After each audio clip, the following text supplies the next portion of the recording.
देखते क्वेश्चन। एक पुत्र और उसके पिता की आय का योग 40 वर्ष है। कितना है? 40 वर्ष है। 16 साल के बाद पिता की आय पुत्र की आय की दोगुनी होगी। 16 साल के बाद होगी। इस समय पुत्र की आय क्या है?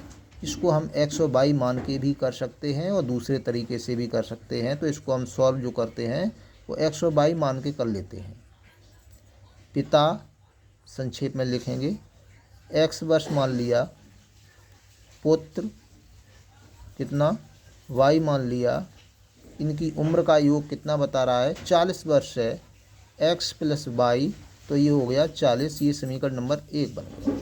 अब ये कुछ और कह रहा है। 16 साल के बाद पिता की आय पुत्र की आय की दोगुनी होगी। 16 साल के बाद, तो यहाँ लिख दें 16 वर्ष बाद कितनी होगी? पुत्र की आय की दोगुनी होगी। 16 साल के बाद पिता होगा x प्लस 16 का, पुत्र कितना होगा? y प्लस 16 का।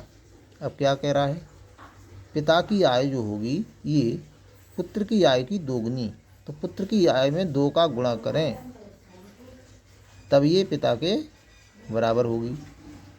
तो x प्लस 16 बराबर कितना? 2y प्लस 16 दूनी कितना हो गया? 32 ना।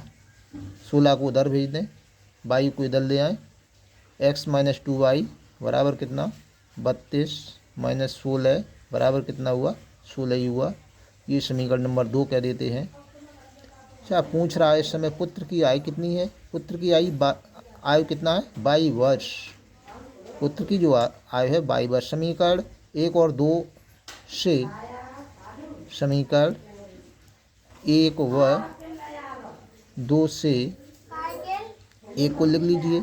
x प्लस वाई कितना हो गया? x प्लस वाई हो गया 40 और x माइनस 2y कितना हो गया? 16। घटाने पर x कट जाएगा, हमें मान चाहिए जो y का चाहिए। माइनस माइनस है तो प्लस, और ये माइनस यहाँ लिख सकते हैं घटाने पर। इसको कहते हैं विलोपन विधि। ये विलोपन जिससे सॉल्व कर रहे, ये कट गया। 2 और 1 कितना हुआ? 3y, और 40 में से कितना निकल गया? 40 में से निकल गया 16, तो शायद ये कितना बचा? 24 बचा। और y इक्वल टू कितना हो गया? 24 बट्टे कितना? 3, और 3 अट्ठे 24, 8। पुत्र की आय 8 वर्ष। पुत्र की आय बराबर कितना? 8 वर्ष। ये थोड़ा हमने बेसिक मेथड से कर दिया है। इससे बेसिक मेथड इसका यही है। वैसे हम इसको कर सकते थे, एक पुत्र पिता की आय का योग कितना? 40 वर्ष है। 16 साल के बाद कितना होगा? पुत्र की आय की कितनी होगी? दोगुनी, तो 40। इसको इस तरह भी कर सकते थे कि 40 प्लस 16 इंटू 2, 40 प्लस 16 इंटू 2, तो कितना हो गया? ये 16 32, 40 32 72, कितना हो गया? 72। अब कितना कह रहा है? पुत्र की आय की दोगुनी होगी। इस समय पुत्र की आय ज्ञात कीजिए, है ना। इस तरह हम कर सकते थे,